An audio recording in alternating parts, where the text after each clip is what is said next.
бұл жерде 2023 жылы 3 қазандағы Жамбыл облысы әкімдігінің ауыл шаруашылығы басқармасының ұлтта жаңа өзіңіз айтпақшы қуанышылық жағдай бойынша құрылып бізде Байзақ, Жамбыл, Қордай, Меркі, Тұрас аудандарында жаңағы қуанышылыққа байланысты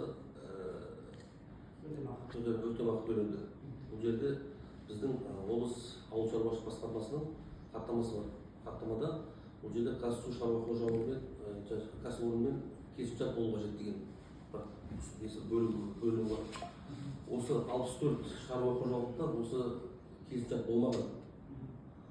Сонымен қатар осы кезде комиссия болған кезде 34 шаруа қожалыққа жаңағы қайтарылған олардың нелері, өтініштері. Потому что олардың жаңағы қазсу шаруа несімен келісімшарттар жоқ болды байланысты. Ал 69-ына оларға жоқ болса да бұларға өтемақы төленіп отыр.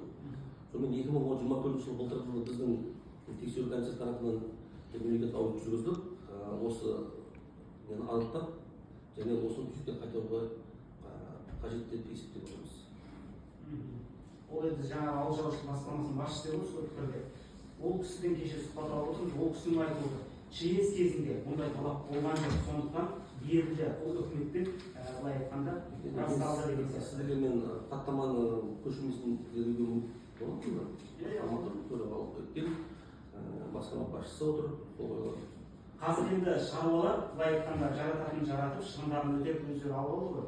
Енді қайтарғысы жоқ. 2 жыл бұрынғы нәрсені ол қалай қайтарады? Енді сіздер қандай шешімге барасыздар, қандай әрекет жасайсыздар әрі қарай? Әлбетте оны жаратылған алған ақша жаратылып кетті. Ол енді біздің тарапымыздан біз бюджеттің әр қаражатын тиімді пайдаланып, әр қаражатты біз өзіміз қадағалап отырамыз. Егер де біз жаратылып кетіпті, бүйтіп қойыпты деп дейтін болсақ, онда біздің мемлекеттік аудиттің несі керегі бар.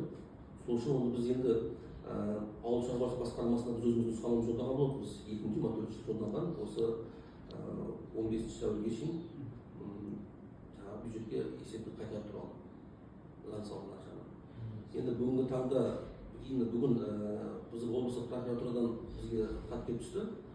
Нұсқаманың орындауын тоқтата тұру туралы. Енді қазір оның заңдылығын ол кісілерде қалып жатыр. Ол кісінің тағы да шешім табылатын. Енді біз негізі бұл мәселені шешетін сот органдары. Егер біз нұсқаманы дұрыс емес деп танитын болсақ, сотқа жүгініп сот органдар нүктесін қояды. Бұл енді бұл тексеру кезінде ауыл шаруашылығы басқармасы тарапынан бізге ешқандай неге түскен жоқ, келіспеушілік. Біз отырыста қарадық, оны қорытындыларды жолдадық, нұсқаманы жолдадық. Бізге ешқандай ауыл шаруашылығы басқармасы тарапынан келіспеушілік болған жоқ.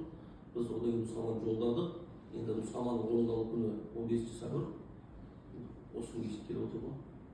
Бір ғана сұрақ, сол кезде енді комиссия құрылды ғой, арнайы комиссия құрылып, 2 ай алдында табылып зерделеді. Яғни комиссияның жұмысы дұрыс емес пе? Қандай баға бересіздер? Дұрыс емес. Бұл жерде бірінші хаттамаға сәйкес бірінші қазушаның келісімшарт болу қажет. Ол кісіде болмаған. Енді болған шаруа қожалықтарға біз ештеңе деп отқан жоқпыз ғой. Олар өздерін алып, олар несін көріп отыр. Енді қайтармаса сотқа жүгінесіздер өздері қайтарды. Ол сотқа жүгінетін ауыл шаруашылығы басқармасы. Түсінікті. Енді сіздерде осындай былтырда білесіз, 2020 жылғы 67 миллионға субсидияға берілген малдарды, асыл тұқымды малдарға берілген субсидияны былтыр көтерген болатынсыздар 4 жылдан кейін. Сіздер неліктен сол қаржыны жаратылып кетпей тұрған кезде дер кезінде тексермейсіздер? Жұмыстарыңыз неліктен жылдарға созылып жатыр? Біздің өзіміздің тексеру жоспарлау, тәуекелді басқару жүйесі арқылы жоспарлаймыз біз.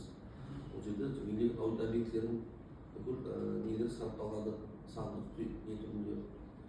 Біз қаржы бөлінген кезде тексермейміз. Біз қаржы бөлініп болып, оны иелік болғаннан кейін барып тексереміз. Дұрыс қой, мен айтып отырғаным, былтыр білесіз қой өзіңіз, прокуратура сол кезде сіздердің шешімдеріңізді дұрыс емес деп орындаудан алып тастады. Асыл тұқымды малдарға берілген субсидия мәселесі бойынша. Ол кезде 4 жылдан кейін сіздер тексеріп отырсыздар. Дұрыс емес деп біз алған жоқ. Бұл жерде қайтаруға жатпайды деді. Біз ол бұзушылық бар, ол жерде рәсімдік бұзушылық болды. Жаңа қаржылық бұзушылықты біз рәсімдік бұзушылыққа ауыстырдық. яғни ол бюджетке қайтаруға жатпайтын қараймын.